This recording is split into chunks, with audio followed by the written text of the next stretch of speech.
Hi friends, இன்றைக்கி இந்த வீடியோவில் சுவையான சத்தான மார்னிங் பிரேக்ஃபாஸ்ட்டுக்கும் ஈவினிங் ஸ்நாக்ஸுக்கும் வச்சு சாப்பிட்ற மாதிரின்னு ஒரு ரெசிபி தான் பார்க்க போகிறோம். ரொம்ப ஈஸியாக செஞ்சிடலாம்.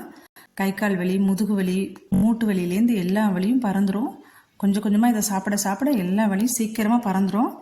குழந்தை பிறந்திருக்கவங்களுக்கு இது மாதிரி செஞ்சு கொடுத்தீங்கன்னா அவங்க உடம்பு சீக்கிரமாக ரெக்கவர் ஆயிரும். அந்தளவுக்கு ரொம்ப சத்தான ஒரு ரெசிபி இன்றைக்கி பார்க்க போகிறோம். வீடியோ ஸ்கிப் பண்ணாமல் கடைசி வரைக்கும் பாருங்கள். வாங்க ஃப்ரெண்ட்ஸ், எப்படி செய்கிறதுன்னு பார்க்கலாம். கருப்பு உளுந்து புட்டு, அதுக்கு ஒரு கடாயை அடுப்பில் வச்சுக்கலாம். கடாய் நல்லா சூடு ஏறினதையும் ஒரு டம்ளர் அளவுக்கு உடைச்ச கருப்பு உளுந்து பருப்பு எடுத்துக்கலாம். முழு உளுந்து எடுத்தோம் அப்படின்னா நம்மளுக்கு நல்லா வறுபட்டுருச்சா என்னங்கிறது கண்டுபிடிக்கிறது கொஞ்சம் சிரமமாக இருக்கும். ஸோ இந்த மாதிரி எடுத்துக்கோங்க. அது நல்லா கிளறி விட்டுட்டே இருங்க. கையை எடுக்காமல் நல்லா கிளறி விட்டுட்டே இருக்கணும். அப்போ தான் எல்லா பக்கமும் ஈவனாக வேகும். பாருங்கள், இந்த அளவுக்கு நல்லா ப்ரௌனிஷ் ஆகிற அளவுக்கு வறுத்து எடுத்துக்குவோம். ரொம்பவும் கருப்பாகவும் ஆகக்கூடாது. அப்படி இருந்ததுன்னா கொஞ்சம் கசக்கிற மாதிரி இருக்கும்.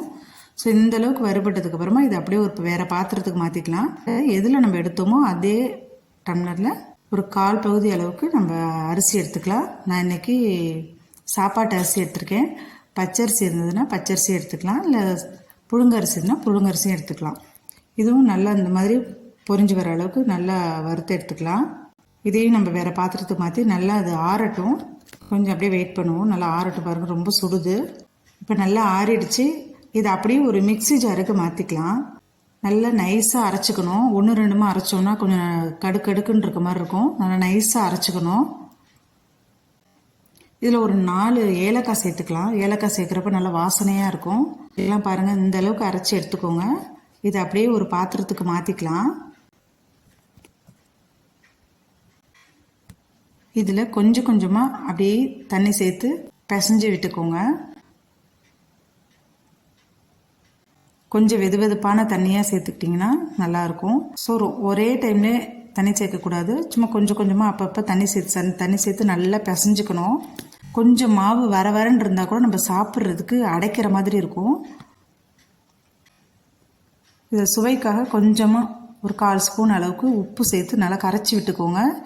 இதையும் நல்லா சேர்த்து பிசைஞ்சு விட்டுக்கலாம். மாவு நல்லா இப்படி பிடிச்சி பார்த்தா கொழுக்கட்டை பிடிக்கிற அளவுக்கு வரணும். அந்த அளவுக்கு இருந்ததுனா தான் நம்மளுக்கு சாப்பிட்றப்போ புட்டு அடைக்காமல் இருக்கும். பாருங்க, இந்த மாதிரி வரணும். அந்த அளவுக்கு நல்லா நம்ம கொஞ்சம் தண்ணி ஊற்றி நல்லா கிளறி விட்டுக்கோங்க. இப்போ நம்மளுக்கு நல்லா கரெக்டான பதத்தில் வந்துருச்சு. ஒரு வெள்ளை துணி, காட்டன் துணி எடுத்துக்கலாம். மாவை நல்லா இதில் கொட்டிட்டோம். பாருங்கள், இப்போ இதில் நான் ஸ்கொயர் ஷேப்பில் கட் பண்ணியிருக்கேன். இப்போ 4 மூளையும் எடுத்து நல்லா அதில் ஒரு மூளையை மட்டும் எடுத்து இப்படி நல்லா கட்டி டைட் பண்ணிக்கலாம். இந்த முடிச்சு டைட்டாக இருக்குமே தவிர நம்ம மாவு வச்ச இடம் இந்த மாதிரி லூஸாக இருக்கணும். அப்போ தான் நல்லா மாவு வெந்து வரும். ஸோ இப்போ இட்லி பாத்திரத்தை அடுப்பில் வச்சாச்சு. கொஞ்சமாக தண்ணி ஊற்றி ஒரு இட்லி தட்டை வச்சுக்கலாம். இதை அதிலே வச்சுக்கலாம். நான் இந்த மாதிரி செய்கிறேன். நீங்கள் துணியை விரித்து அதுலேயும் புட்டு மாவு போட்டு அவிச்சு எடுத்துக்கலாம். ஆனால் இந்த மாதிரி செய்கிறப்ப நம்மளுக்கு ரொம்ப ஈஸியாக இருக்கும். வெளியில் கீழே மேலே செதறாமல் இருக்கும். பாருங்கள், ஈஸியாக எடுத்துட்டோம். இட்லி பாத்திரத்துலேருந்து ஈஸியாக வேறு பாத்திரத்தில் எடுத்து மாற்றி வச்சாச்சு. அந்த மாதிரி எடுக்கிறப்ப கையை நம்ம சுட்டுக்கிறதுக்கு சான்சஸ் இருக்குது. எடுக்கிறப்ப இங்கிட்ட அங்கிட்ட செதறும். அந்த மாதிரி இல்லாமல் இந்த மாதிரி நம்ம செய்கிறப்போ ரொம்ப ஈஸியாக இருக்கும். பிகினர்ஸாக இருந்தீங்க, நம்மளுக்கு சமைக்க தெரியாது அப்படிங்கிறவங்களுக்கு இது ரொம்ப ஈஸியாக இருக்கும். பாருங்கள், ரொம்ப கொதிக்குது. இப்போ இந்த சூட்லேயே நம்ம என்னென்ன சேர்க்குறது அப்படிங்கிறத பார்த்துடலாம்.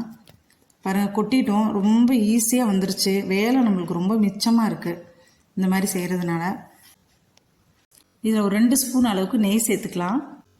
இதில் ஒரு 1/2 கப் அளவுக்கு தேங்காய் துருவல் சேர்த்துக்கோங்க. தேங்காய் துருவல் சேர்த்துறதுக்கு ரொம்ப நல்லாயிருக்கும். நீங்கள் 3/4 கப்பு கூட சேர்த்துக்கலாம். இதில் 1 கப் அளவுக்கு நாட்டு சர்க்கரை சேர்த்துக்கிறேன் நான். இது எல்லாத்தையும் நல்லா மிக்ஸ் பண்ணிக்கலாம். நம்ம நெய் 2 ஸ்பூன் நான் சேர்த்துருக்கேன். நீங்கள் 3 ஸ்பூன் அளவுக்கு கூட சேர்த்துக்கலாம். நெய் எந்த அளவுக்கு சேர்க்குறோமோ அதே மாதிரி தேங்காயும் நிறையா சேர்த்தாலும் ரொம்ப டேஸ்ட்டாக இருக்கும்.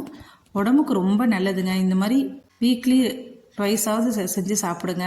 எப்பப்போ நேரம் கிடைக்குதோ அந்த மாதிரி வீட்டில் இருக்கவங்களுக்கு செஞ்சு கொடுங்க. குழந்தைங்களும் ரொம்ப விரும்பி சாப்பிடுவாங்க. அவ்வளோதான் ஃப்ரெண்ட்ஸ், நம்மளுக்கு சுவையான மனமான கருப்பு உளுந்து புட்டு ரெடி ஆகிடுச்சு. இது கடைகளில் கேட்டால் கிடைக்காது. நம்ம வீட்டில் தான் செஞ்சு சாப்பிட்ணும். இந்த மாதிரி வீட்டில் இருக்கவங்களுக்கு சத்துள்ளதாக செஞ்சு கொடுங்க. இது வரைக்கும் நம்ம சேனலை சப்ஸ்கிரைப் பண்ணலைன்னா சப்ஸ்கிரைப் பண்ணுங்கள். கூடவே பெல் ஐக்கானை ப்ரெஸ் பண்ணுங்கள். அப்போ தான் நாங்கள் போடுற எல்லா வீடியோஸும் உடனே வரும். இந்த வீடியோவை கடைசி வரைக்கும் பார்த்த எல்லா நண்பர்களுக்கும் ரொம்ப நன்றி.